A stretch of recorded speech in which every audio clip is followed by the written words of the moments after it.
Welcome back to మనం TV. నేను మీ Pawan Beswada. Visakha steel ప్లాంట్లో భారీ అగ్ని ప్రమాదం సంభవించింది. స్టీల్ ప్లాంట్ SMS-2 మిషన్లో మంటలు ఎగిసిపడుతున్నాయి. వెంటనే అప్రమత్తమైన స్టీల్ ప్లాంట్ అగ్నిమాపక సిబ్బంది మంటలను అదుపులోకి తీసుకువచ్చారు. ఆస్తి నష్టంపై అధికారులు అంచనా వేస్తున్నారు. అయితే ఈ ప్రమాద సమయంలో కార్మికులు విధుల్లో లేకపోవడంతో పెద్ద ప్రమాదమే తప్పినట్లుగా తెలుస్తోంది. ఇక ప్రమాదానికి గల కారణాలు ఇంకా తెలియరావాల్సి ఉంది. ఇక ఈ ఘటనపై స్టీల్ ప్లాంట్ అధికారులు ఇంతవరకు స్పందించకపోవడం గమనార్హం. అటు ఆస్తి నష్టం ఏ మేరకు జరిగి ఉంటుందని అధికారులు అంచనా వేస్తున్నారు.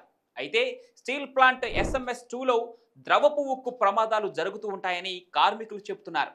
ఇక ఈ ప్రమాదంలో కార్మికులకు ఎటువంటి ప్రమాదం జరగకపోవడంతో యాజమాన్యం ఊపిరి పీల్చుకుంది.